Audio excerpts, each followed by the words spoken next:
अरे, कभी ऐसा हुआ है कि प्रिंटर से कोई ज़रूरी कागज़ निकाला और उस पर अक्षर टूटे-फूटे बिखरे हुए से नज़र आए। हाँ, ये बहुत परेशान करने वाली बात है, लेकिन अच्छी खबर ये है कि इसका हल अक्सर बहुत ही आसान होता है। तो चलिए, आज इसी समस्या की जड़ तक जाते हैं और इसका हल निकालते हैं। तो सबसे पहला और सबसे बड़ा सवाल यही है, आखिर ऐसा होता क्यों है?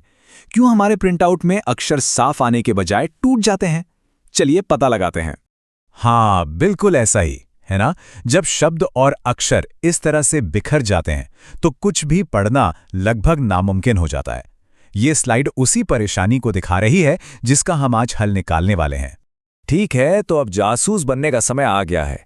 चलिए एक एक करके इस प्रॉब्लम की तह तक पहुंचते हैं और असली वजह का पता लगाते हैं।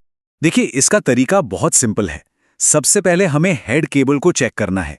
अगर वो ठीक है तो फिर हम हेड पिन्स को देखेंगे, और अगर इन दोनों में कोई गड़बड़ नहीं है तब जाकर आखिर में प्रिंट हेड की बारी आएगी। हमेशा सबसे आसान चीज से शुरुआत करना ही समझदारी है। ज्यादातर मामलों में पता है असली मुजरम कौन होता है? ये हेड केबल। प्रिंटर के अंदर ये केबल अक्सर एक अजीब तरह से मुड़ी रहती है और वक्त के साथ इसका कनेक्शन ढीला पड़ जाता है, और जब कनेक्शन बार बार जुड़ेगा और टूटेगा तो नतीजा वही आधे अधूरे टूटे हुए अक्षर। अच्छा, तो मान लेते हैं कि केबल भी चेक कर ली और पिन्स भी, और वो दोनों बिल्कुल सही हैं। तो इसका मतलब है कि शक की सुई अब सीधे प्रिंट हेड पर ही जाकर रुकती है। चलिए देखते हैं कि इस सिचुएशन में क्या करना है। तो बात सीधी सी है, अगर जांच में यह पक्का हो जाए कि प्रिंट हेड ही खराब है तो उसे बदलना ही पड़ेगा। लेकिन रुकिए, नया खरीदने की जल्दी मत कीजिए, क्योंकि एक और ज्यादा किफायती रास्ता भी है। तो हमारे पास दो मुख्य रास्ते हैं।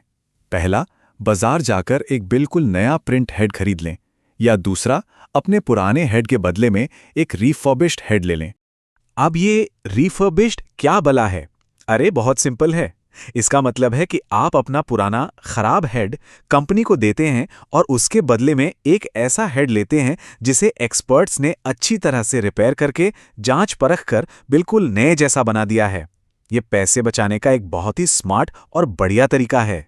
ठीक है, तो कैरेक्टर ब्रेक वाली प्रॉब्लम तो हमने समझ ली। अब चलिए जरा प्रिंटर के अंदर झांकते हैं और उन दो मोटरों के बारे में जानते हैं जो असल में पूरे प्रिंटिंग के खेल को चलाती हैं। आपको जानकर शायद हैरानी हो, लेकिन प्रिंटर के बेस में यानी उसके निचले हिस्से में सिर्फ दो बहुत जरूरी मोटरें होती हैं, और यही दो मोटरें प्रिंटिंग का सारा काम संभालती हैं। इन मोटरों के नाम हैं हॉरिजॉन्टल मोटर और वर्टिकल मोटर।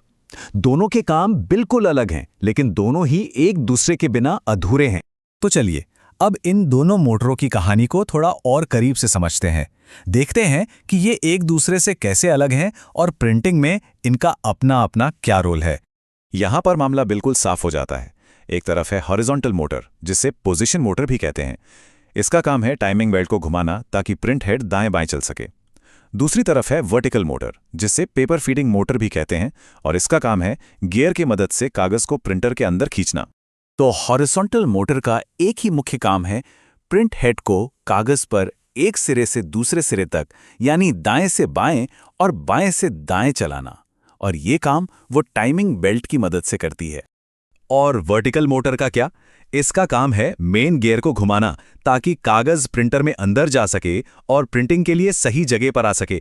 तो सीधी सी बात है, एक मोटर हेड चलाती है और दूसरी कागज। तो चलिए इस पूरी बातचीत से जो चार सबसे जरूरी बातें याद रखने वाली हैं उन्हें फटाफट दोहरा लेते हैं। पहली, टूटे हुए अक्षर ज्यादातर एक ढीली केबल की वजह से होते हैं। दूसरी, जांच हमेशा सही क्रम में करें, पहले केबल, फिर पिन्स, फिर हेड। तीसरी, रिफर्बिश्ड पार्ट्स एक सस्ता और अच्छा जुगाड़ है। और चौथी, प्रिंटर का सारा काम बस दो मोटरों पर टिका है, पोजीशन और पेपर फीडिंग। और अब जाते जाते एक सवाल, प्रिंटर की ही तरह ऐसी और कौन सी रोजमर्रा की टेक्नोलॉजी से जुड़ी प्रॉब्लम है जो देखने में बहुत बड़ी लगती है लेकिन उसका हल असल में चुटकियों का होता है?